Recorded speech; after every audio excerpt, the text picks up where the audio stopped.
Good evening, everyone. Welcome to our weekly Torah learning class where we bring in light and inspiration to all of you in Torah.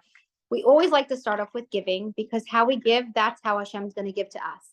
So let's all give generously. So Hashem will give us generously. So I'm going to put some coins in the tzedakah box, and hopefully you're joining me from home as well, wherever you are. And we are dedicating this class firstly in merit of the complete safety of all the Yidden, all the Jewish people, and all the people, non-Jewish people around the world, for safety from the darkness that is happening on us. And everyone should be safe. All the soldiers, all the kidnapped should be returned immediately now, the power of now. And we're doing this in merit of the complete refuah shalema for Rafael Chai Meir Ben Sima Chasha, Rachel Bas Chai Yuta, Chana Yenta Rivka Bas Shandel, Razel Bas Hadass, Yosef Ben Deborah Leah, Bela Bas Chaya, and for all who needs. Okay, everyone's included in this class of praying for. We're also doing this in memory of I do this class weekly in memory of my dear grandmother, Rivka Dina Bas Yosef Yehuda. We're also going to be dedicating the class weekly in memory of my dear great uncle who recently passed away, who was a beautiful man who saved many Jews in Russia, and he to save one person is saving a world, and he saved many worlds. He worked directly with Mendel Futterfass, getting the Jewish people out of the Soviet Union. So we're gonna honor his memory, and he should just come back with Mashiach Chaim Dober Ben Bitzala. We are now going to pull up on the screen. We're going to have Shandy Jacobson read for us Psalms in time of war.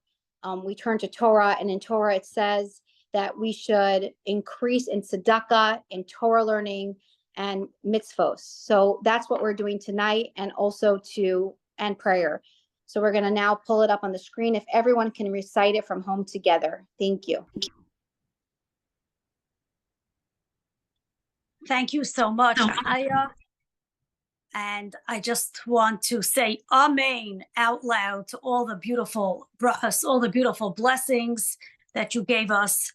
May every single one of God's creations, every human being in this world who cares about goodness, kindness, justice, be blessed. And again, may our beautiful soldiers, fighters, citizens, hostages, all be given the miracles that we also desperately need. And may we truly be able to celebrate all together. I'm just going to say that we're going to read these Psalms. You'll notice, I see the way that Chaya put it on the screen. You will see that you can read it along with me in Hebrew. You can also read it along with me in Hebrew using the English transliteration if you would like to say the Hebrew words, or feel free to also just say it in English. This is our way to speak to God. So whatever language you choose to speak to God in, however you're comfortable, that is absolutely perfect and beautiful. And God should please hear all of our prayers. So we're going to recite together 2 chapters. The first is chapter 20. And this is a chapter that we say all the time. And we say it also specifically in time of dire need. So let us all join together and recite together. Again, whatever language you recite it in does not matter. Lamenatzeyah Mizmor LeDavid. Ya'ancha Adonai b'yayim tzara, Yisagevcha Shem Elohei Yaakov. Yishlach Ezracha Mikodesh, Umitzion Yisadeka. Yiskar kol min chaysecha, v'aylascha Yadash Nesela. Yiten lecha chilvavecha, v'chol atzascha Yemale. Niranino b'shuasecha, u'v'shem Eloheinu nidgoil, Yemale Adonai, kol mish'alosecha. Ata yadati ki Hashia Adonai Mashiachai ya'anehu mishmei kachai bigvurais yesha yaminai. Ela varechev v'ela vasusim va'anachnu b'shem Adonai Eloheinu naskir. Hema karu v'nafalu va'anachnu kamnu v'nis'aydad. Adonai Hashia Hamelach Ya'anenu B'yom Karenu. Okay, we will also now say chapter 122, and I will say it a little bit slower. I see that people are asking us to say it slower. Of course, we will say it slow, and even though we don't hear each other because we're muted, our voices are one. Chapter 122. Shir Hama'alos LeDavid Samachti Ba'imrim Li Beis Adonai Nelech. Aimdais Hayu Ragleinu Bisharayah Yerushalayim. Yerushalayim Habenuya Ke'ir Shechubra La Yachtav. Shasham Alu Shvatim Shifteya Edus LeYisrael Lahaidais L'Shem Adonai. Ki Shama Yashvu Chisais LeMishpat Kisais LeVeis David. Sha'alu Shalayim Yerushalayim Yishlayu Ayhavayah. Yehi Shalayim Behelech Shalva Ba'armin Isaiah. Leman Achai Verei Adabra Na Shalayim Bach. Leman Beis Adonai Eloheinu Avaksha Taiv Lach. May God grant everybody exactly what they need wherever they find themselves in this world. Every human being, every Jew, every good soul, may we all be blessed with whatever we need. And we join together in saying a special prayer for our dear soldiers. God should protect each and every one of you and every one of our hostages. May God return you safely to your families. Amen. And the Baal Shem Tov said, and the Tzemach Tzedek said, if we only knew the power of Tehillim, we would not stop saying it day and night. So what we can do down here right now from our homes is say Tehillim, prayer, tzedakah, be a foot soldier over here in your own cities and wherever you are. And together we will win this war through spirituality, this war through action. So we're going to now share with you a short video of in my humble opinion, a real leader and someone who stood up to hate on his college campus. And I was so inspired because it's so easy to cower in fear, but instead he chose to lead and to do what he believed in and to share what he knew. And he stood against a lot of hate, and it went viral. So we're gonna see what Netanel Crisp did on his college campus in Yale, and we'll hear from him right after. So we're gonna pull it up. From the river to the sea. I'm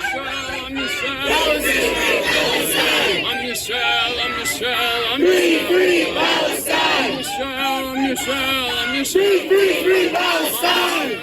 Free Palestine. From the river to the sea. Palestine will be free. From the river to the sea. Palestine will be free.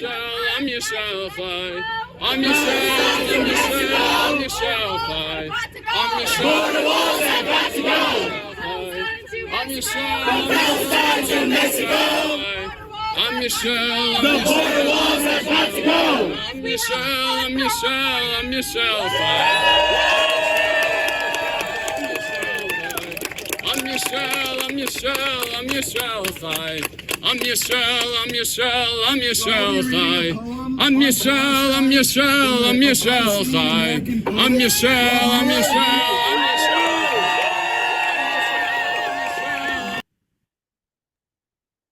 So we see how there was about probably over 75, 100. We'll hear from Netanel how many people, and one voice was able to outshine all the background ugly noise with beauty, and we're going to hear from him tonight of words of inspiration and a message to the world. So Netanel, if you can please unmute yourself. You're a hero. This is what heroes look like, guys. Well, I first want to begin by thanking you so much for providing me with this opportunity. I'm not sure I really deserve it, but I'm extremely honored. And I guess I'll just relate kind of a little background about myself and then hop into the story as to how that video came about. So my name is Netanel Crisp. I'm currently a junior here at Yale University studying history. I live in the small town of Danby, Vermont, but I was born in Israel and grew up in Philadelphia. So I'm actually a dual citizen, an Israeli citizen. I'm very proud to be the son of my mother and father, Sara, Esther, Crisp, who's here, and my father, Rabbi Crisp. So I'm very happy to be here. Kind of hopping into how that video came about. Unfortunately, in the recent weeks, we've seen specifically on college campuses and in places like Yale, especially a huge rise in kind of vehement rhetoric being expressed on campus, specifically targeting Israel and in many ways the Jewish people. This is something that has been promoted amongst undergraduate students as well as faculty here at Yale, which has basically been trying to somehow justify and condone or legitimize the massacre of October 7th that was committed against over 1,400 innocent civilians from all different walks of life. And unfortunately, this is kind of boiled over into different efforts and demonstrations around our campus, which have included marches through the streets of campus that happened the other week, which I believe was recorded over 1,000 people attended, a celebration event, which happened in the immediate aftermath of the massacre, in which students came out to celebrate the accomplishments of the resistance. And then most recently, of course, this demonstration, which you just saw on the screen, in which a bunch of students came out to do a walkout from their classrooms. They left class to gather in front of our main library right at the heart of our campus to stand in solidarity with the Palestinian people and go off on mostly a tirade against the Jewish people and the people of Israel, making horrific claims against us and trying to, again, reinforce this idea of somehow justifying the atrocities committed on October 7th in this larger theme of events. So I was made aware of this event the night before. I've always been very outspoken on campus. Of course, I'm born and raised as a Chabad Jew. I'm very proud to be so as a Chabad student here on campus. And specifically with this event, unlike prior ones in which the Jewish students on campus, a group that I'm very proud to have the support of and be a member of, in which we came together and hosted a variety of different events. In solidarity, we were supported by many other students, non-Jewish, non-Israeli, and that was really amazing to see in the weeks prior to this point. But this specific event, we chose not to engage with, in part because, again, students were in class, and additionally, as an effort not to legitimize it. And I was very much in favor of that approach up until kind of the hours preceding the event, in which I was kind of swayed in a different direction and inspired to make, set an example as a result of a conversation I had the previous night, in which I was speaking to one of my peers here at Yale. And through the course of our conversation, he basically warned me to, be safe and be careful, and articulated that he, unlike me, is less of a target because I wear yarmulke and tzitzis, and so I'm much more easily identifiable as a Jew on campus. So I have to really watch out. And this was coming from a place of love and compassion, but really kind of disheartened me. And in the hours immediately preceding this event, I realized that, enough is enough. This is the time in which somebody has to take a stand and demonstrate both to the people here at Yale, the Jewish students, the non-Jewish students, and really the larger world at hand, that we are here. We are going to stand strong. We have nothing to be afraid of, nothing to be ashamed of, nothing to apologize for, that we are uncompromising in our Jewish faith and our Jewish identity, and that ultimately in times like this, we have to engage in a greater abundance of what it is to be Jewish, and that is to engage with more mitzvahs, acts of love and kindness, to give tzedakah, to pray, to say chapters of Tehillim like we just did. And I was trying to set that example and hopefully, inspire those around me to take a similar stand, to remind everyone that we are first and foremost Jews. Everything else comes secondly. And in times like this, you might be scared. There's real threats out there, and that's something we can't dismiss.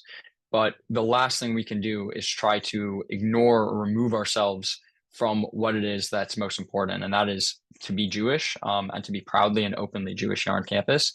And part of the inspiration for this comes from a story from the Lubavitcher Rebbe, Rabbi Menachem Mendel Schneerson of blessed memory, who during the Second World War was in Vichy, France. And the story goes that he was with a colleague of his in France when the registration began, in which Jews in the area had to register with the Nazis or their French puppets in that regime, and register their address, their affiliation, the members of their household, which would later be used for deportations and, of course, the mass murder of Jews during the Holocaust. And the story relates that the Rebbe went in to register, and the official saw his garb and basically saw, he was dressed as a religious figure, and just wrote down that he was religious. Religious or Orthodox, that's what they wrote down, which of course doesn't actually indicate anything Jewish, because there's, Orthodox Catholics and many other religious groups. And so it was a nace, it was a miracle seemingly that they didn't officially put down on any documentation that he was Jewish, and thus may have been able to escape the persecution that would follow. And remarkably enough, though, the Rebbe immediately intervened and interjected and demanded that they change the wording to read that he was a Orthodox or religious Jew. And his colleague immediately following this was amazed why he would do something like this. And the Rebbe responded that even on paper, I refuse to be known as anything other than a Jew. And that's, I think, really a beautiful message that we can all learn from, which again articulates that with all this, violent and vehement hate that we're faced with, especially students on campus and Jews around the world today, it's very easy to try to shy away from that. It's real threats, and it's really concerning, and it really is scary.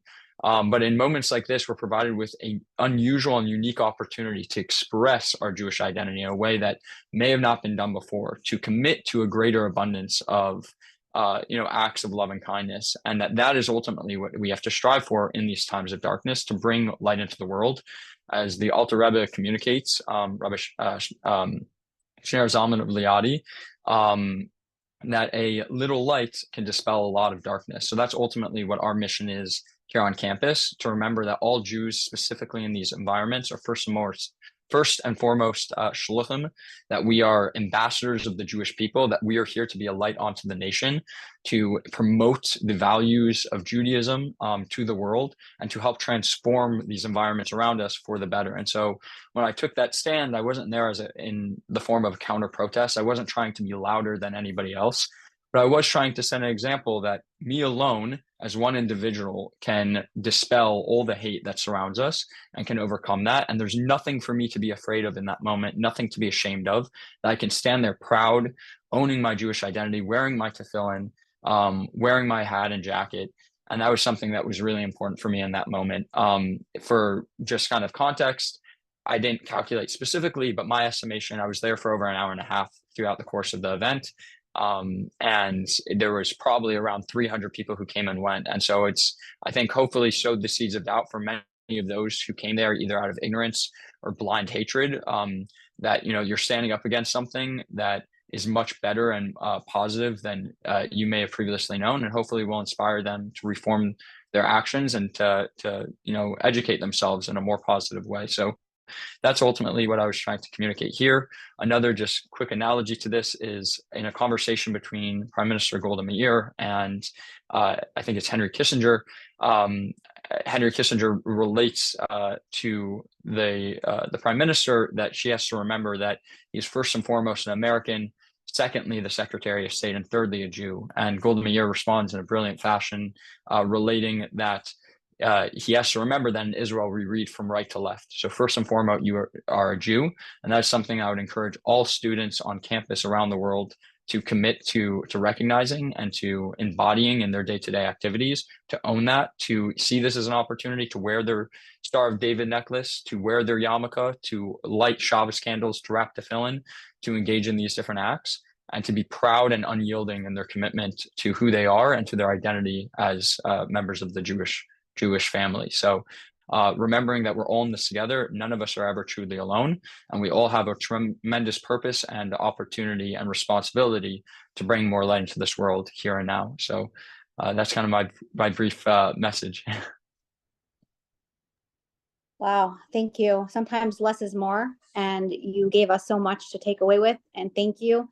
And keep being a light and keeping a proud Jew, and keep inspiring your friends. One person can change the world, and I believe that's you, and that's all of us. We right now have 109 ladies on, and ladies and gentlemen on, and it's incredible. We have 109 new leaders that is going to lead and take your lead of being a proud and an upstanding Jew. And remember, Jew first, and just remember God is protecting us. We are his children, and a little bit of light spells darkness. So thank you so much, and keep being such an amazing ambassador to light. And thank you for being here. I really appreciate it. We really appreciate it. Thank you for having me. I loved your video. It really brought so much light to my life. It just shows, it really shows, like, and I'm sure like it went viral, right? It did. I think it's been seen over 1 million times. Wow. So you gave courage to 1 million people, over 1 million people, to stand up to hate and to stand up for what they believe in. So I hope others will do the same. I believe they will. So thank you. Really. Thank you so much. It's an honor. We are going to hear now from his proud mother, Sara Esther Crisp. So much to her title, but she is a renowned speaker and a light and a leader. Her and her husband do tremendous work. You can Google her. Google her and her husband, Sara Esther Crisp, and she'll tell you a little bit more about that as well, what they do and where she's from. And welcome, welcome. And tonight you're going to inspire us how to bring more light in this dark time. Thank you. If you could unmute yourself. Yes. Okay, perfect. All right. Thank you so much. And Netanel, was wonderful hearing. You explained that. One of the things he actually didn't mention that he started a few weeks back, which, every single thing anybody does and everybody is getting involved in their own unique ways, which is, so tremendously needed and so impactful. But a few weeks back, right after, Netanel, did you mention the petition? 1 second. Sara Esther froze. She's going to give us a minute while she comes back. Am I back? Am I here? Hello, hello? You're there. Yeah, you guys can hear me? Okay. Mhm. All right. Yeah, I'm seeing myself move, but I am speaking to you from very rural Vermont. So sometimes we do lose our Wi-Fi, but assuming you can all hear me. So right after this happened, and Yale's for Palestine came out the night that October 7th happened, with their call for a celebration on campus. This was a Yale sanctioned club. And then Netanel recognized that there is a tenured professor from the American Studies Department who had been just tweeting the most vile statements about Israel. He started a petition. It currently has over 55,000 signatures from over 60 countries, including countries that are primarily Arab, Muslim, also signing this petition, making the statement that they will not stand for hate on a college campus, and especially from somebody who's supposed to be an educator. So as of yet, she is still very much part of the Yale faculty. But everything we do, even when we don't see the immediate response to it, makes that difference and has that impact. And so just a few different things I want to share. We currently have all 4 of our kids are in different college campuses. throughout the states. So we've been involved with this on a lot of levels, and every campus is having different ways this is impacting, if it's within the classroom, if it's within the social groups, if it is happening, with protests or whatever is going on. And, I think part of the reason the video with Netanel really had that impact is because very often it's easy to think, will it really make a difference? Does it really matter? So if I say something, there are 300 kids there, nobody's going to hear me. Nobody's going to hear my voice. Nobody's going to notice. Nobody's going to care.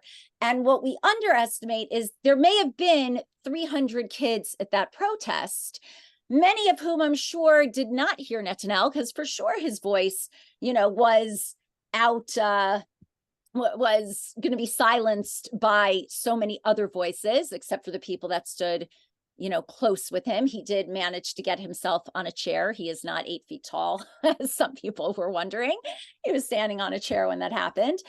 But now, thanks to that video, if 1 million people saw this, the impact of what one person does, even if within that very event doesn't make the difference, the ripple effects of it can be just transformative. And that's something we all have to remember, that every time we are doing something, any action, even when we're not seeing any kind of immediate effect, we have no idea of where that can go and who is going to rethink and who is going to ask a question and who is going to be strengthened by seeing that. And, it's such a crucial thing. And what I want to focus on is really, as Jewish women, how we can approach this, and specifically through this feminine approach, because it says that the closer we get to the coming of Mashiach, to this redemption that is going to transform the world, where we are not going to be dealing with these horrors and with this evil, is that it's going to shift from this masculine dynamic that has been the primary mode of influence to a feminine one.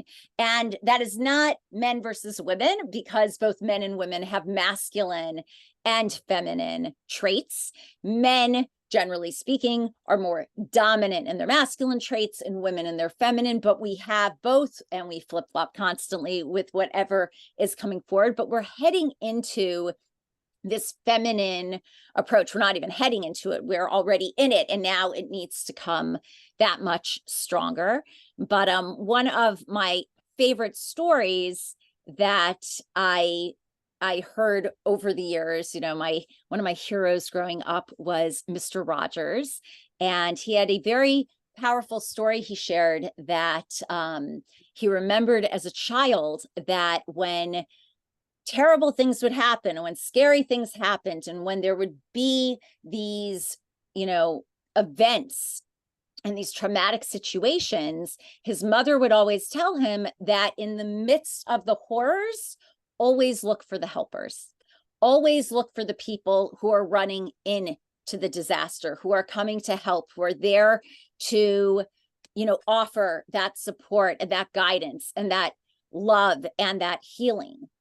And so when it comes to the feminine approach and what is symbolized by Jewish women, we always speak about the Eshes Chayil, this woman of valor. And valor is a very powerful and interesting term. It actually, the dictionary definition is that valor is strength of mind or spirit that enables a person to encounter danger with firmness, and personal bravery. When we know we are standing strong and standing up for what we believe, when we have that strength of mind and spirit of who we are and what we are up against, and knowing ourselves and knowing our purpose. But the word chayil, valor, also can be read as chayal. So we have this concept of this Eshes Chayal, this woman who is a soldier. A Chayal, obviously, we're always talking about our Chayalim, our soldiers. Our oldest daughter, actually, who now is back on campus at the University of Chicago, just finished her service in the IDF in Israel. Right around Pesach time, she completed her army service. She's actually the one that Netanel had mentioned. I think he mentioned it here, but she lost a very close friend in the October 7th massacre, David Newman, who sacrificed his life for saving hundreds of others by helping them get to safety and warning them of the terrorists that were coming in. But we're all soldiers. We talk about being part of Tzivos Hashem, this army of Hashem, and that we are all soldiers. We all need to know how we're able to fight, how we can win our war and this war, and what our role is. And so as Jewish women, we always are going to look then to, if we're heading into this feminine approach, it's going to be through the mitzvahs of the Jewish woman that we are going to get our guidance. And I'm only going to touch very briefly upon one of them. I do an entire talk that really delves deep into all of them, but we already mentioned this concept of bringing light to the darkness, that a little bit of light dispels a lot of the darkness. There's the concept in general that we don't fight darkness head on. We simply add light, and then the darkness is going to dissipate. And we actually see beautifully enough that right now we're heading into the winter, at least in this part of the world. Our days are getting shorter. We have less light in the days. We're actually the two shortest days in the year fall out in the months of Cheshvan and Kislev, the two Hebrew months that now that we are starting. And according to Jewish mysticism and Sefer Yetzirah, which is a Kabbalistic text, it says that every month is related to a different letter, and that Cheshvan is related to the letter Nun, and Kislev, which follows where Hanukkah falls, which again is obviously that light, that a little bit of light that keeps spreading and lasting and illuminating, is represented by the letter Samech, and that together it spells Nes, but that Nes, miracle, is also the root of every challenge and test and difficulty that we experience, and that is nisayon. So right now, clearly, we are being so challenged and so tested, but that miracle is embedded within it. It needs to be revealed. We need to tap into it, and the light is always most necessary, specifically in the dark, right? So that's why the Jewish day starts at night. We bring in every holiday and every Shabbos specifically by adding light as soon as it's becoming dark, right? And the darkness is coming in. We combat it by bringing in the light. And even Erev, which is when Erev is evening, is the word from Erbuvia, which is like chaos and confusion, when we can't see things clearly, when everything's, hard to differentiate. We add in that light. So when it comes to lighting Shabbos candles, this was actually a campaign that the Rebbe started and made a huge focus in 1974. And it is referred to as Mivtza Neshek, that it is the campaign of Neshek, which is an acronym for Nero Shabbos Kodesh, lighting the holy Shabbos candles. But Neshek is also a word, and in modern Hebrew, it means a gun, and in biblical Hebrew, it's a weapon. So what is the weapon of the chayal, of the soldier? So the Eshet Chayal, her weapon is the lighting of Shabbos candles, which is representative of bringing this light to the darkness. And we have this with all of the mitzvahs, not just, candle lighting, but that one I think is so incredibly powerful, because what it is, immediately reminding us is of our commonality and of our ability to continuously give and give and give without depleting of ourselves. The flame is one of the most unique things that exists, that we can take one flame and light 100, 1,000, however many other wicks. And the light will keep giving and keep illuminating and be shared over and over again without diminishing of its own strength. And not only can it continuously give, but you can hand out to every single person a very, very, very different looking candle. Some could be a tea light, some could be huge, they could be scented, they could be shaped, they could be as different as possible externally. And yet when those wicks are lit, if the lights are turned out and you can no longer see the differences and what you're left with is the flame, that flame is going to be the same. It doesn't matter if it's from the tea light or from a 2-foot size candle, the flame of that wick is going to be the same, because that's our soul, that's our essence, that's who we are, that's when we are unified, that's when we let go of all differentiation and we get back to our true selves and our power. And that flame is going to be able to keep giving and shining and adding that light and that power, and just one other idea really related to this as well is that when we say the blessing, we absolutely transform reality. Everybody's heard the term abracadabra. So, famous words of a magician before seemingly creating something out of nothing. But it is Aramaic in its origin for abarekadibor. I create when I speak. And when we say something, we bring it into reality and we change reality. So how do we see this with candle lighting?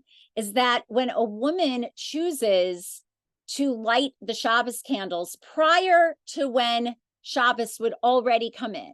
See, holiness is going to happen with or without us. We have an opportunity to participate in it, and we have an opportunity to bring it in before it's time. We can make the holiness last longer. We can extend Shabbos by not saying Havdalah. We can't end it early, and we can't stop it from starting. It starts when it starts, and it ends when it's going to end, but we can extend on both ends through our speech. First by saying, and then at the end by not saying something yet, because the speech is going to begin and end that process. And when we say the blessing on Shabbos candles, we change reality. We make it Shabbos. Even if there's a half an hour to go for the rest of the community and everything around us, once we've said our blessing, we change that.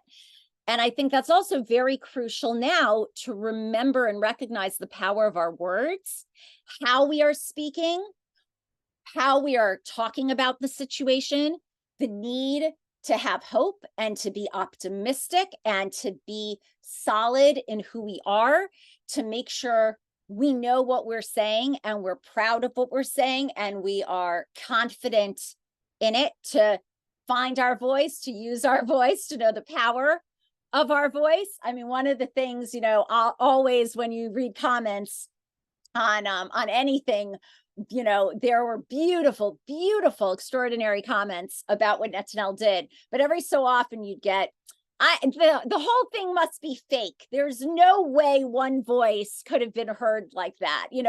There's almost this disbelief, let me disprove it. Let me pretend it couldn't have happened, right? One voice couldn't have been heard over everybody else's at that time.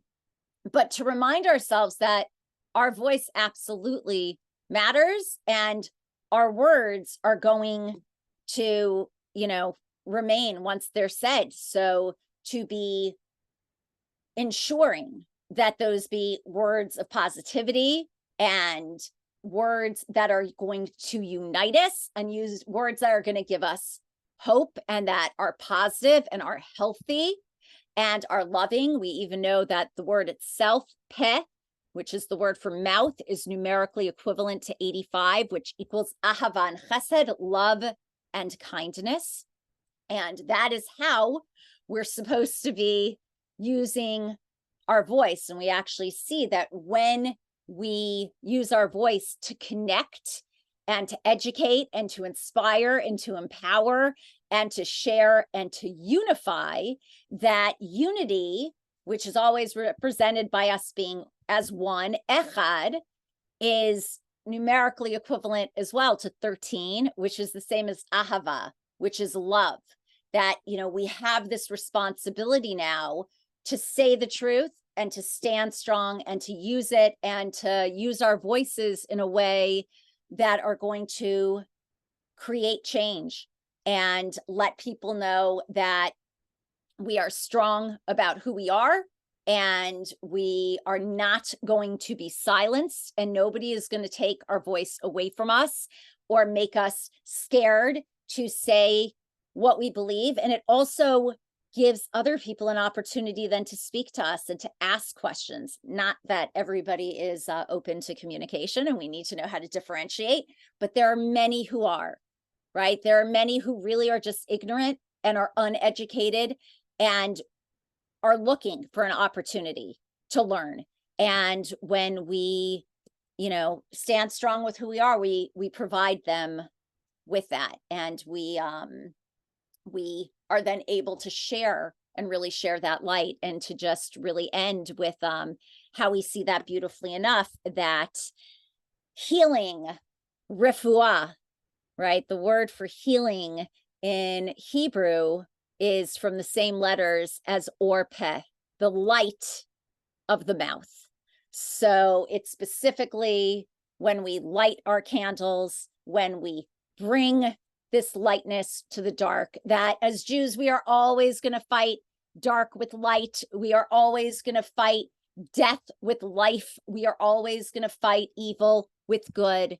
And we do that with every word we say, with every action we take, with every mitzvah we do, and that our words should truly be loving and kind and illuminating and holy and healthy, and be what ultimately unifies us, because when we are truly unified, we are absolutely unshakable and unbreakable and unbeatable. So thank you very much. Thank you, Sarah Esther, for sharing. And I know that you're a light and you are a motivational speaker along with your husband, and you do such holy work. So I encourage everyone to reach out, or if you want to hear more from her, or Google her previous talks, because they are fascinating. She covered the talk on mikvah, which is one of the women's mitzvos, and mikvah hastens the geula, which it makes it come closer, the redemption, and it's a time that we are the closest to God. So I encourage everyone to watch her class. I'm going to try to pull it up and put it in the chat box shortly.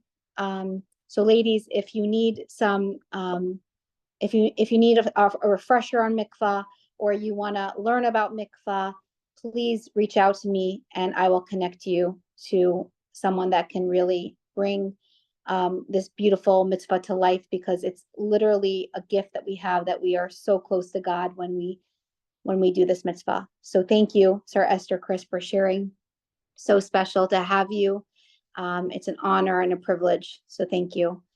We are now going to share a short clip of the Rebbe, from the Rebbe, the Lubavitcher Rebbe, on his whole life was given over to us. And we're going to see some words from him now on this very crucial time of that we need more light. And he's going to tell us, we're going to hear from him.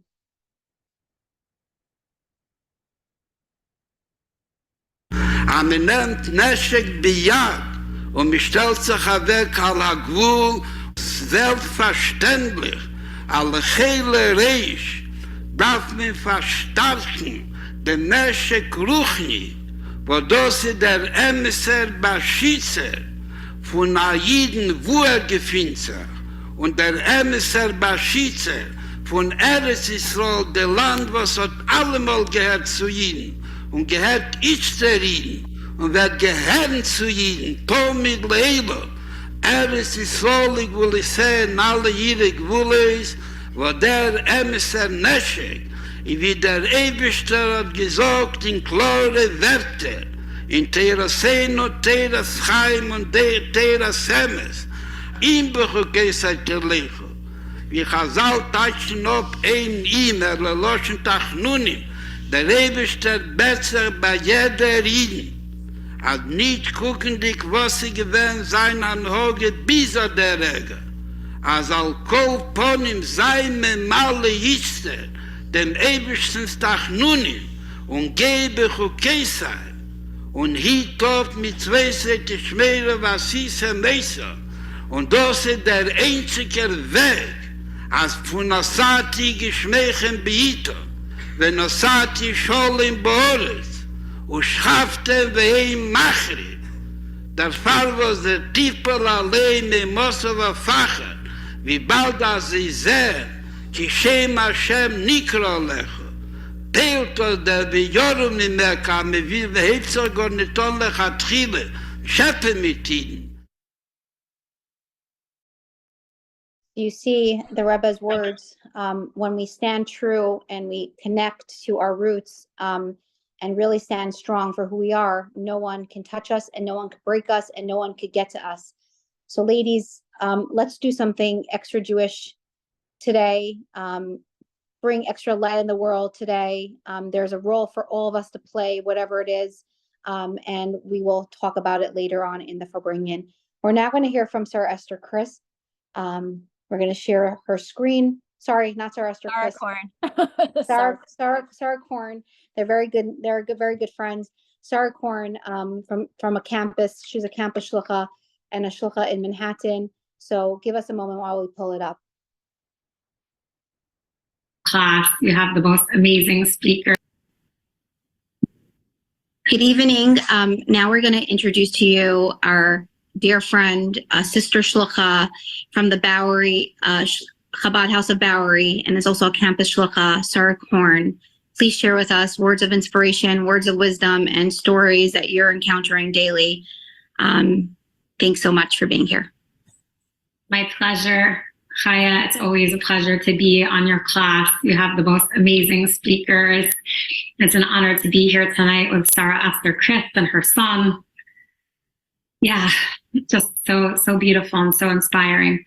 So I did want to, preface by saying that while I'm going to share a lot of stories about the beautiful qualities of the Jewish nation that we see coming out in this very dark situation, the Lubavitcher Rebbe taught us never to justify tragedy. So even though we may see really amazing, beautiful acts on behalf of the Jewish people in response to what's going on, it doesn't justify what's going on.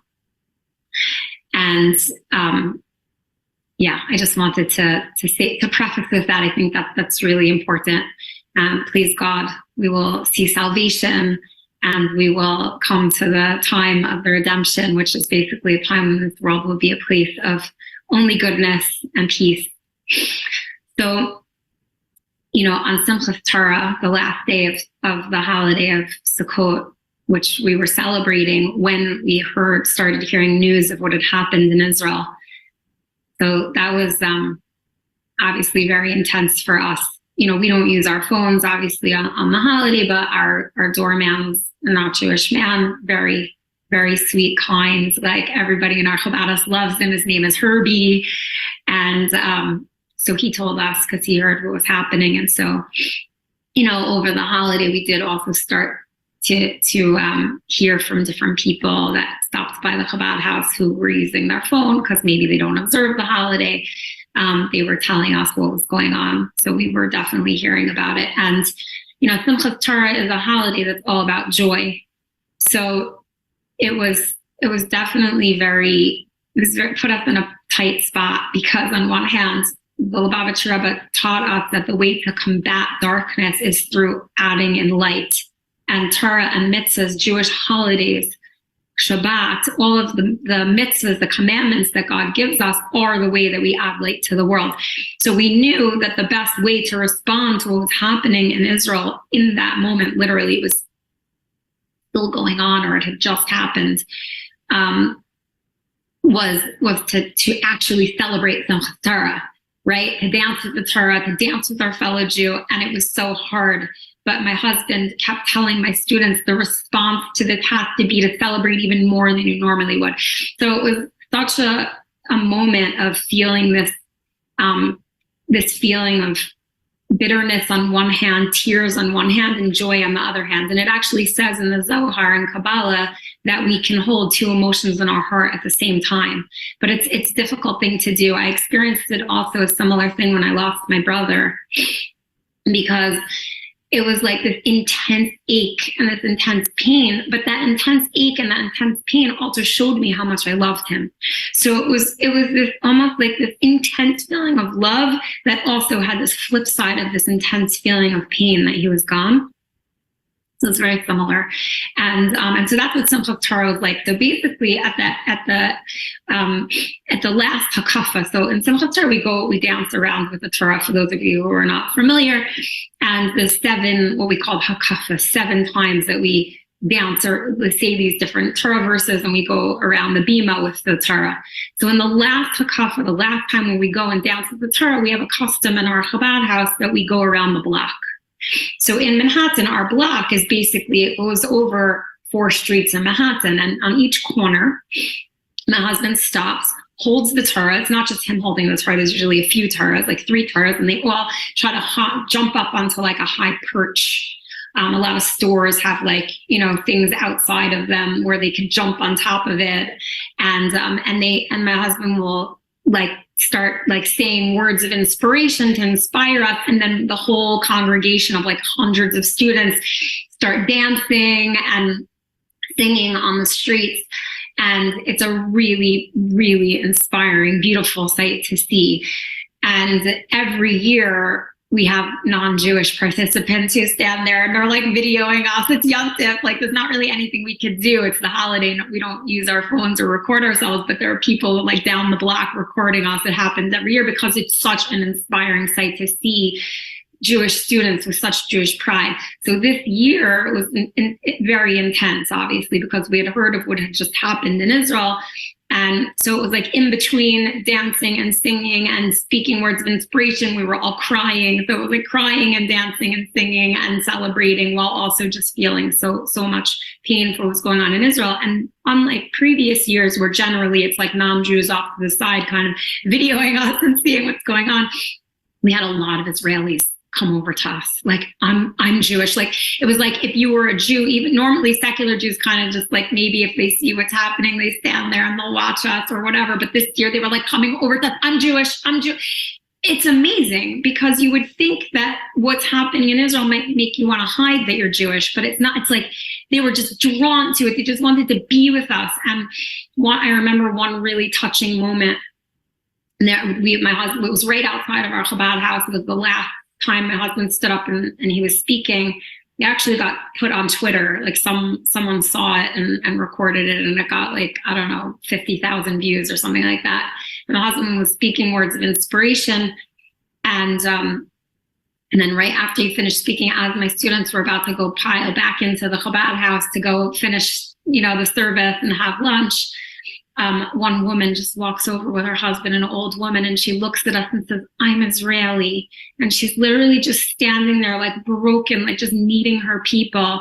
And all my students surrounded her and just started giving her love. And I was actually going to cry when I think about it, because it was just such a touching, beautiful moment to see that what this tragedy caused was just such an unbelievable feeling of unity amongst all Jews. Doesn't matter who you are, what color you are, where you come from, how religious or not religious you are, we all just wanted to be with each other. And that was the automatic response. It was just really stunning to see, even though at the same time it was heartbreaking.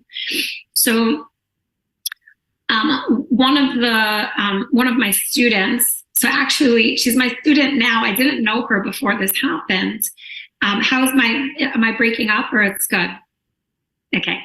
So So one of my students, she it was a student we had actually never met. She came running into the Chabad house, hysterical, crying. This was like 2 days after the attack, because her parents came from the kibbutz that was massacred. And actually, I think it was her mother who was born there. And she could not focus in class. None of my students could focus in class. That first week, everybody was walking around just like they couldn't get anything done. We all felt that way. It was such a shock to our system. And so she couldn't study. She had a test coming up, and she asked her professor for an extension.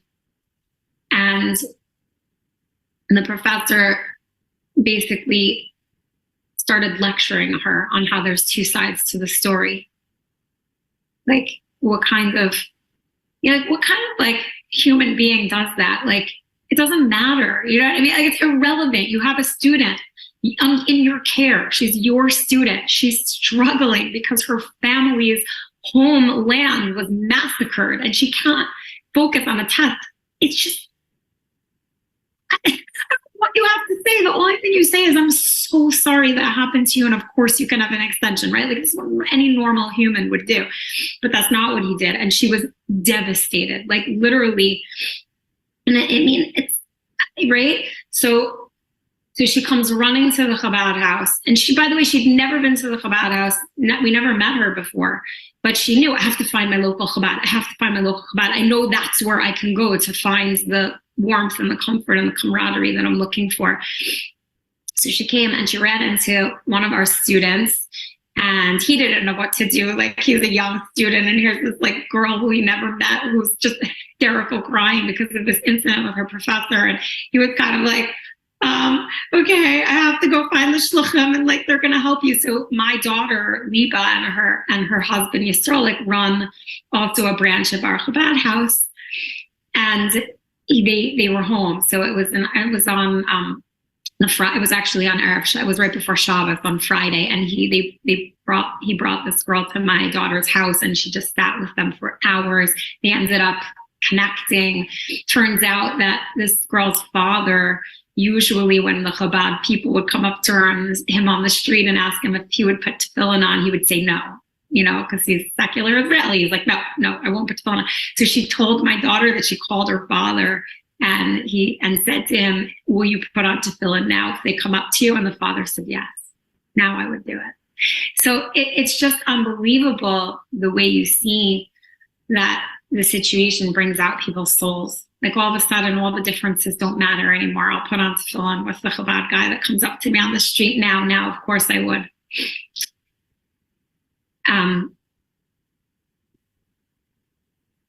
Yeah. Sorry.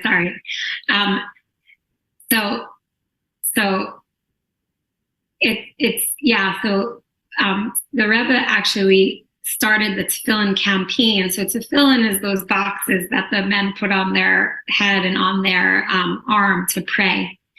And it has certain verses from the Torah in it. And there's actually a verse that says that your enemies will see the name of God on your head, and they'll fear you and they'll run in the other direction. So at times when we're being threatened by our enemy, Jewish men are supposed to put on tefillin every morning when they pray, but not everyone does it every day. So the Lubavitch Rebbe encouraged, especially in a time of danger when we have enemies that are trying to hurt us, is a very important time to increase in the mitzvah of tefillin. And interestingly, I'm speaking to a group of women, but the Rebbe actually encouraged women to get involved in this mitzvah. So if you have a son or a brother or a father or someone in your life who you can encourage to put tefillin on even just one time, it actually, the tefillin on the head is this idea of the name of God on your head that causes our enemies to fear us. And it actually causes us to have more success in our efforts to dispel the darkness and get it to quiet down and go away, which is what we're trying to do right now.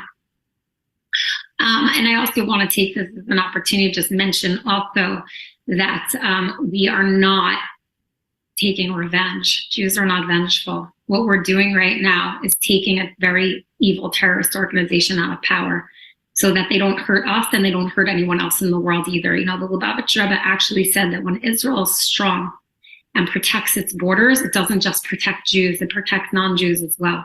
And the Jewish nation is meant to be a light unto the nations. It's our job to protect the whole world spiritually and physically. It's actually, that is our job as the Jewish nation, is to spread truth and righteousness. And we can't do our job properly and protect the whole world when a very evil organization is in power. So that is what we're doing. We're not taking vengeance. We're actually trying to protect ourselves and the world by removing an evil power. And it's important to get that right, because sometimes people don't think of it the right way. So I want to share another story. So because of this girl who came running into our Chabad house, I realized that, so I'm a teacher. Every week I teach a class to my students, and my students are girls who went to Jewish day school their whole lives. So they have more familiarity with Jewish practice. And so they all come to the Chabad house all week long for prayers. They come for social events. They come for classes. They come to study, just to be in the environment of the Chabad house. They like to be in a Jewish environment with other Jewish people. But I explained to them, I said, you know, you're really lucky that you have this and that you know this is where you need to turn. I said, look at this girl. Thank God she knew after her professor treated her this way that she should come flocking to the Chabad house. Good thing she had that thought, but I'm telling you, there's a lot of girls like her who don't know where to turn. So I told them, look out for your fellow Jewish students, because right now they're looking for you. They may not even realize they're looking for you, but they are. So I had one student come back to me the next day and she said, I have a student, a fellow Jewish student, and I started to talk to her. And I actually brought her one of those packets of Shabbos candles that you guys have in the Chabad house. And she took it and she was so excited to light the Shabbos candles. So Shabbos candles, just like we encourage the men to wear tefillin to help to dispel the darkness, one of the mitzvahs that women can do is light Shabbos candles. So in Hebrew, Shabbos candles is ner, like the N, Shabbos, Kodesh, the holy Shabbos candles.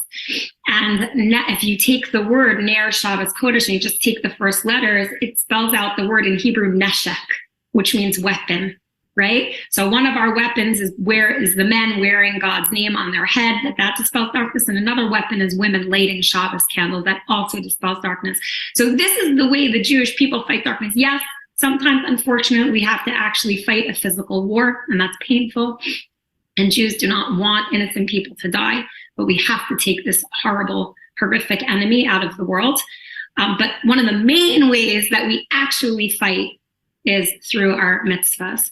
How many? I have a bunch of stories to keep going. Okay, so I have another amazing story that I want to share with you. That's really, really, really touched me. So, I was explaining to my students.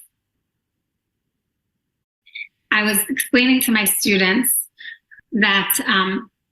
You know, one of the things that I'm seeing a lot out there is this idea that we need the world's approval, right? There's a lot out there of begging the world to see us, begging the world to notice us, begging the world to denounce anti-Semitism, to realize that Israel has a right to protect itself. Now, obviously, when we have allies in the non-Jewish world who are standing up for us and noticing the injustices that are happening right now, it's very helpful and it's very heartwarming. There's a woman on social media, and I can't remember her name right now, but she's this Italian woman who's been like making a lot of Instagram posts sticking up for the Jewish people and speaking about how horrified she is seeing what's happening in the anti-Semitism. And it's actually really nice. I like watching her because I'm just like, wow, like you're such a truth seeker. You really see the truth, and that's really beautiful. But the message that I think that's really important for the Jewish nation itself to hear is this idea that the Rebbe shared with the mayor of Ariel, Israel. His name is Ron Nachman. And I don't know if he's currently the mayor, but he was 30 years ago. So obviously not still the mayor of Israel. I don't know how the politics work there, but at that time he was, and he came to the Rebbe and he told the Rebbe he was going to be speaking for a group of Jews and non-Jews. And he asked the Rebbe, what's my message to them about how America should view Israel? And the Rebbe said something so powerful that I really, I've been repeating this story a lot. So if you've heard me say it, before I apologize, but I really feel we need to take this to heart. The Rebbe said, tell them that the enemies that want to hurt the Jews in Israel, that they actually hate Americans more. Now, I'm not saying this to instill fear, but what was the Rebbe's point? The Rebbe's point was, you need Israel to be strong. Meaning, we're not asking the non-Jewish nations to support us because we need them to understand that we deserve to live and all of that. We're basically saying support us because it's in your best interest, because we are the first line of defense to very evil people. And if we eliminate them, we are protecting you.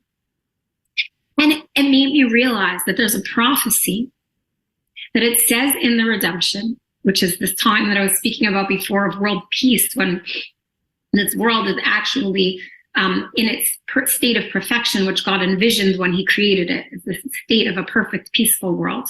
One of the things that the nations are going to realize is that they actually need the Jewish people.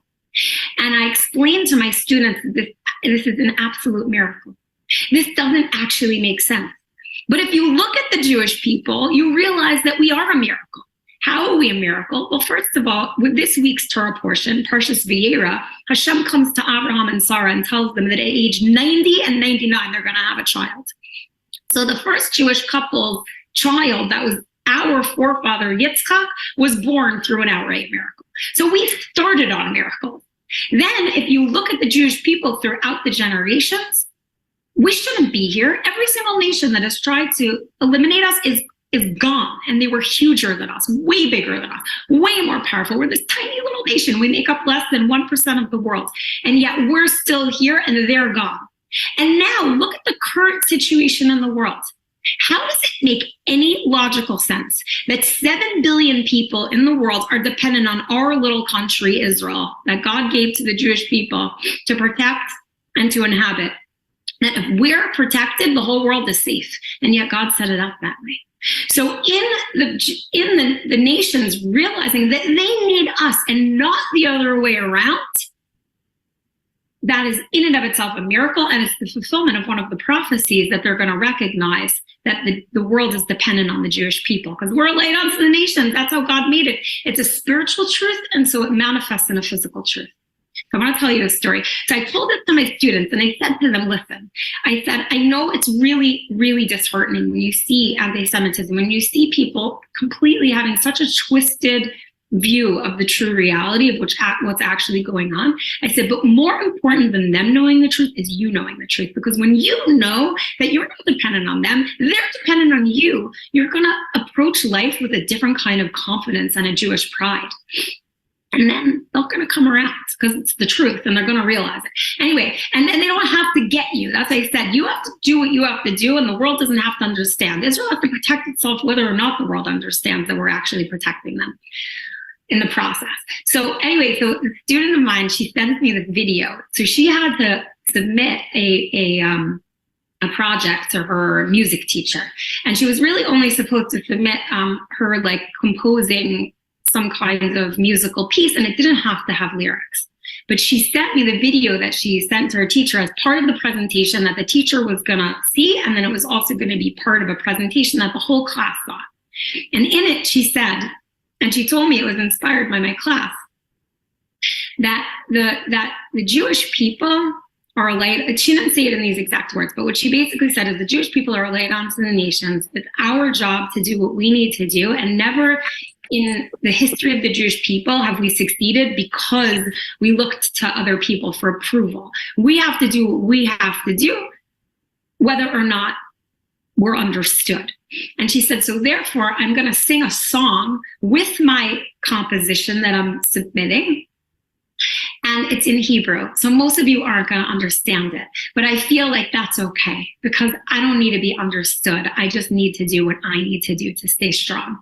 And she sent this to me and she literally submitted this. I was so proud of her. I was like, that is so beautiful. And her professor, I was nervous. I was like, oh boy, like how is her professor going to react? Because some of the professors in NYU are really not, you know, being sympathetic to the Jewish cause right now at all, as we are seeing on a lot of campuses. Happened to be this particular professor was like, I'm with you. So I was like, wow, that is amazing. So I'm going to finish off with one final story. The Arizal, the holy Arizal, who is a Makubala, Kabbalistic rabbi who lived about 500 years ago and taught us a lot of the secrets of the Torah that are the basis for Hasidic philosophy, which started with the Baal Shem Tov and Chabad, which is a lot of our teachings of Hasidic philosophy are based on these teachings of the Baal Shem, are all based on the teachings of the Baal Shem Tov, which are based on the teachings of the Arizal. And the Arizal, one of his famous teachings is that the generation that is going to go out of the exile, which is what we're in now, right? Exile is when the world still has darkness, still has pain, there's still tears, right? There's still things are not exactly the way they're supposed to be, that all these people could be running around saying that the Jewish people are doing something wrong right now when we're clearly doing what we need to do and what's right, right? So in exile, things are backwards. People see things the wrong way. So the result says that the final generation of exile is going to be a reincarnation. The people, the souls that are in bodies right now, which I'm going to explain to you why it's right now, are the same souls that actually left Egypt. When we left Egypt, the Arizal says we're going to come back at the end of days to be the same generation that leaves the final exile. And the Lubavitcher Rebbe said that's us. That's our generation. Okay? Which means that we are on literally the cusp of going into what we call the redemption, when everything is going to flip around and the world is going to be a place of peace and harmony, where there's not going to, it says God is going to wipe off the tears of every eye. And the nations are going to recognize that the Jewish people are a nation of hope, a nation of light, a nation of truth, and they're going to actually look to us to how to live. Okay? And it actually says there's no longer going to be governments that are corrupt. It's actually going to be one government, which is going to be a monarchy, a Jewish king called King Mashiach. And he is going to be the king who leads the whole world based on the laws of God and the Torah, which are laws of peace and harmony and goodness, and that want the best for the entire world. And we are about to have the world be this way. We are the reincarnation of those souls that left Egypt, and we are going to see the salvation and the redemption of the Jewish people. So my final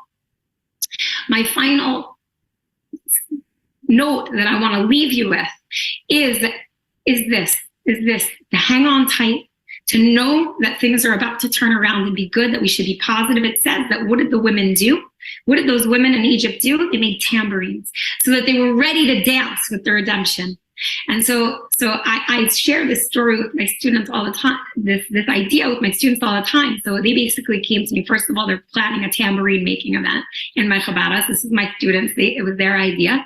And they also have been coming up to me, asking me, how can I learn more about Mashiach and the redemption? What can I do? So my message to all of you is to hang on.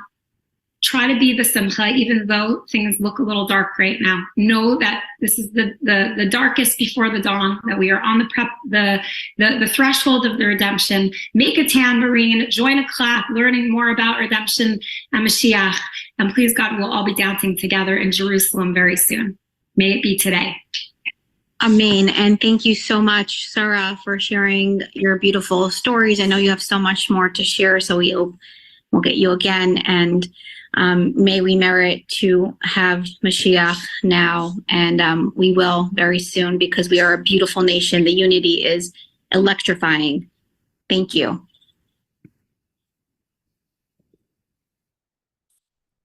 Okay, thanks for sharing. So we're going to have a Farbrengen now, because a Farbrengen is, it says that what Malach Mechol, the angel of healing, can't do, we can do by making a Farbrengen, and that's what we're going to do. So if everyone can get your beverage of choice, and we're going to make a l'chaim for our soldiers. I'm going to go and grab it for one moment. Give me a second while I grab a glass.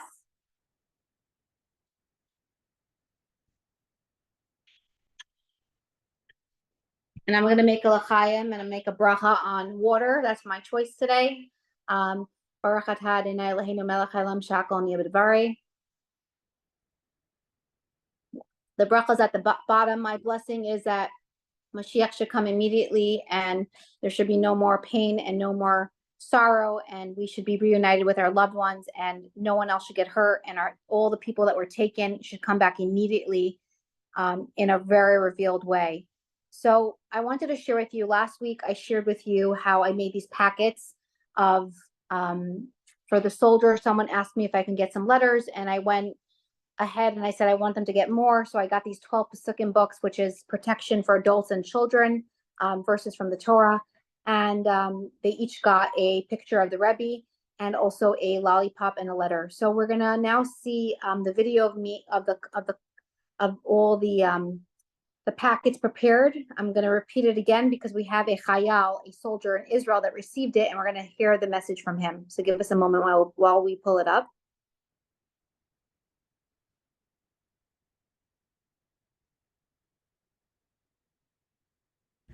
I'm so blown away. I started with maybe 10 letters and I didn't know how I'm going to fill up all the 100 books that I did, and I need more books, 12 Pesukim books. 12 Pesukim is protection for adults and children.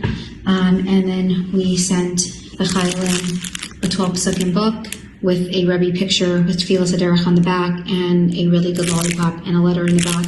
Such heartful letters. This is a 12 Pesukim book. Check it out. Say it with your kids. Say it with your family.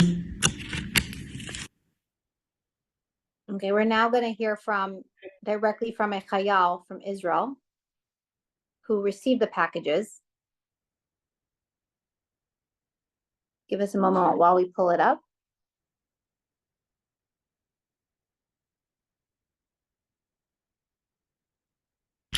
Hey guys, we wanted to thank you. We received all these beautiful letters and lollipops and candies, and we really appreciate this up here in the north of Israel.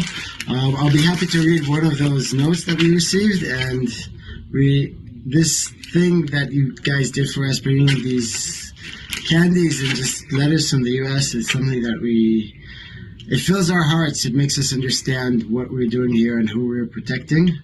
Read one of these letters. To all the Yidden in Eretz Yisrael and to all the Chulim who are fighting for our nation, I wish you Hatzlacha in everything that you do, and that everyone should be safe and happy.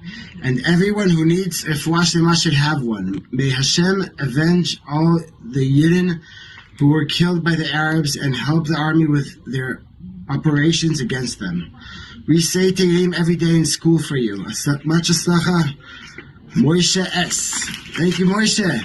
Thank you, guys. Am Yisrael Chai.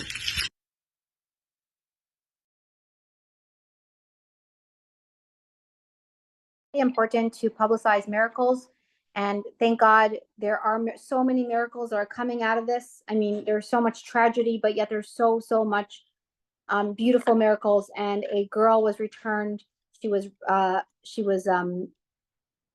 rescued by the Chayalim. The newscast said that they gave her back, but it's not true. She was rescued by our brave soldiers. We're going to share a week before her mother made the blessing on Hafrashas Challah, and we're going to see the power of one of the women's blessings of Challah. So we're going to pull it up now so you can see before she was reunited.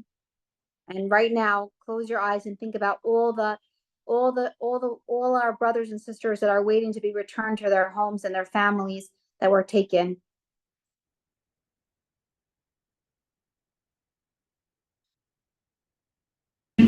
ולעשות רצון בורא. ברוך אתה אדוני אלוהינו מלך העולם אשר תקדשנו.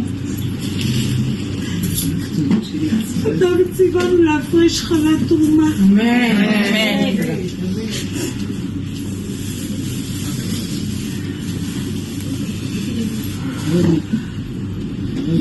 הרי זו חלה. יהי רצון פניך אדוני אלוהינו ואלוהי אבותינו שמצוות הפרשת חלה זו תחשב לי כאילו קיימתיה בכל תורתיה ודקדוקיה. תחשב את הרמת החלה שאנו מרימים כמו הקורבן שהוקרב על גבי המזבח, ותתקבל ברצון וכמו בזמן שבית המקדש היה קיים הייתה החלה נתונה לכהן, והייתה זו לכפרת עוונות, כך תהיה הפרשה זו לכפרת עוונותיי, ואז אהיה כאילו נולדתי מחדש. ומחטא ועוון ואוכל לקיים מצוות הפרשת חלה זו בימים הטובים בתי ובתי וכל קרוביי. בניית ניזונים מקצת הימים האלו בזכות מצוות החלה זו יהיו ילדיו וניזונים תמיד מידיו של הקדוש ברוך הוא, וברוב הרחמה וחסדיו ברוב אהבה ותקבל מצוות חלה כאילו נפתתי המעשר, וכשם שאינני מקיימת מצוות חלה בכל ליבי כך יתעוררו רחמיו של הקדוש ברוך הוא. הוא ישמרנו מצער ומחרובים בכל הימים, אמן כן יהי רצון. עד כל שבוינו לרפואת כל חולנו ולחזרתה של ביתי שלמה אוריה אורי בת מרגלית. אורי אני איתך כפרה, אני איתך, אני אוהבת אותך אורי. שדמוע אני ככה.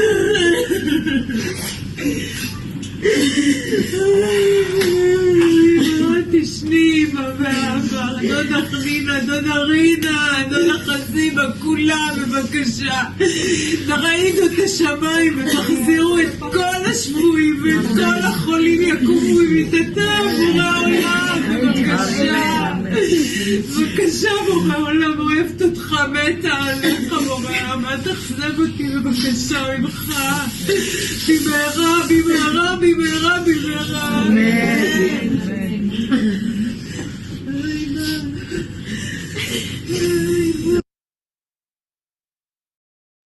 Wow. So we are now going to share a video of her reunited with her grandmother, a picture. So give us a moment while we pull it up. The power of prayer. Guys, don't stop. Don't stop crying. Don't stop begging. Just keep praying. Keep saying Tehillim. Keep doing good deeds. Keep spreading light, because we never know the impact of a mitzvah and which mitzvah is going to tip the scale. And we need every single one of our brothers and sisters to be returned alive. If everyone can say amen from their phones, I mean, just don't unmute yourself yet, but we're going to all say amen together. Amen. Amen. Amen. Amen. Amen. Amen. Amen. Okay, we're going to pull up a picture. Amen. Okay, we're going to ask everyone to stay muted now. We're going to pull up a picture of, if you could see on the screen, it's such a powerful picture. Her grandmother and her are hugging and they're reuniting. And we're still in so much pain from all of our waiting for all our brothers and sisters to be returned. Thank you for sharing this picture. So we're now I'm going to share with you some practical things that we can do now from home. Something that I did was I went around, there's a store in Korn Heights that have these good cards. Someone keeps restocking them, and I keep taking them from the pile.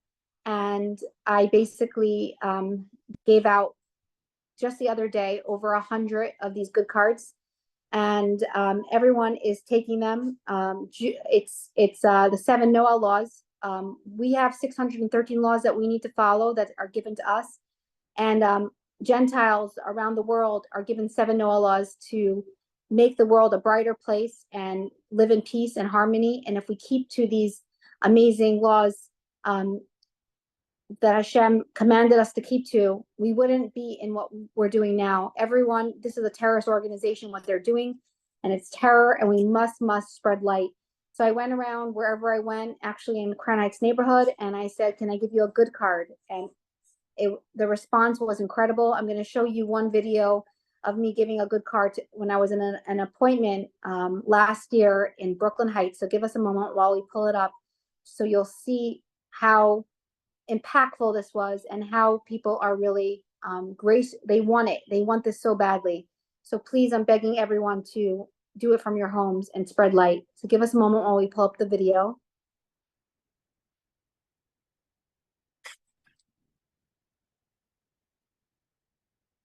Okay, so I want to give you something. It's called the good card because you're so good.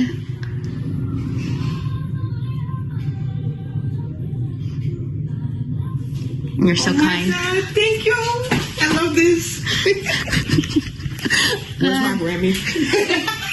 I really love it. Share the goodness. No, baby, I needed, no. You're God sent because I met a few people today, but not like you. I needed this. You should always be protected. Thank you.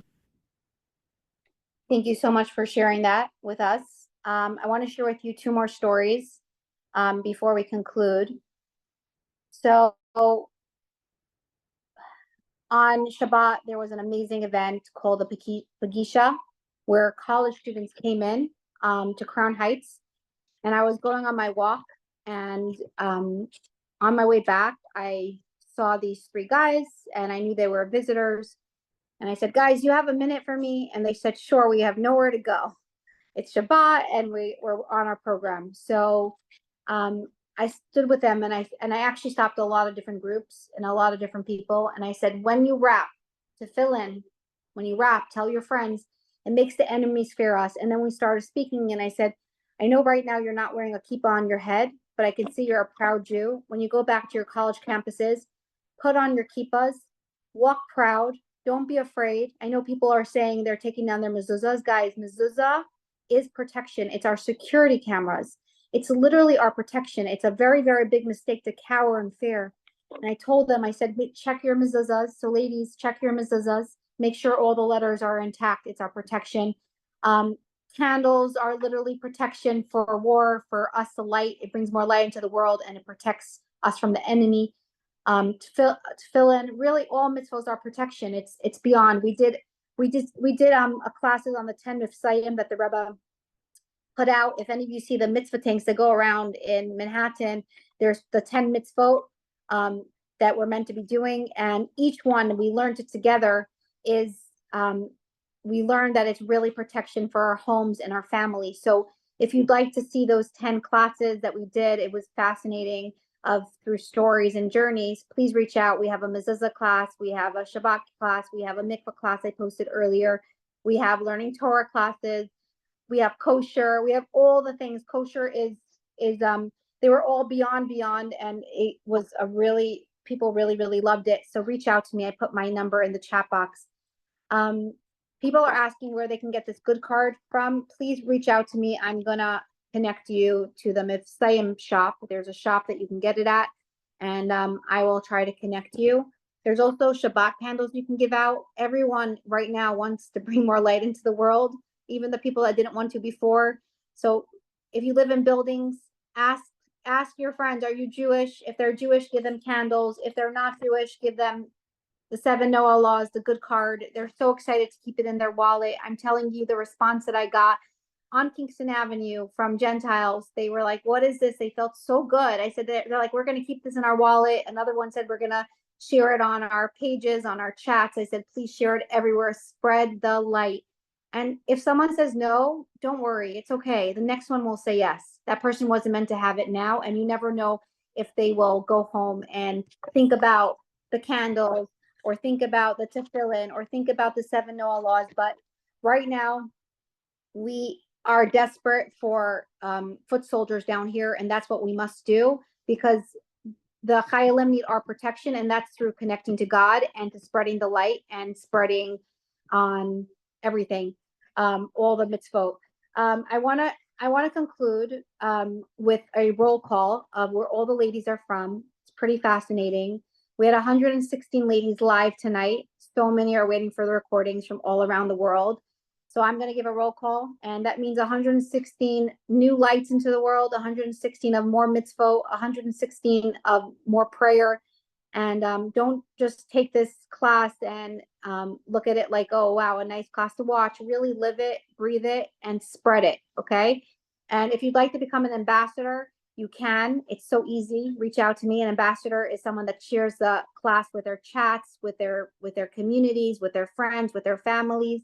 I want to give a big thank you to Shandy Jacobson, my mentor for this class. I want to give a big thank you to Hashem and the Rebbe for guiding me for this class and really making this class a huge success. And I also want to give a big thank you to my dear husband, Izzy, who is my I would say he takes care of all the tech, my tech guy. I mean, so much more. But for this class, he uploads it on YouTube and he's very busy, but he does it for me. And I'm like, we need it by this time. Everyone's waiting for it. I get so many requests. Sometimes it takes longer to upload, but I'm so thankful to my husband. So yeah, thank you.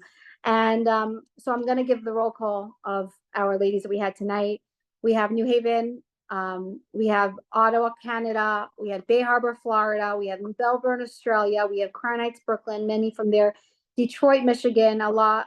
Ottawa, Canada. We have Montreal. We have Milwaukee, Wisconsin. We have Baltimore. We have San Diego, California, Staten Island, Manhattan, Brooklyn Heights, Delray, Florida Beach, New Jersey, Chicago, California, LA, California, Miami, Baltimore, Michigan, Far Rockaway, New York, Sheepside Bay. We have Ontario, Canada, and I'm sure so many other places. So I want to thank you all for joining tonight. And we had amazing classes in the past where Chaylim, Mothers of Soldiers, spoke. So check out our YouTube channel under Chayamink, CHAYAMINK. Please subscribe to our YouTube channel. Please spread all the light with the world.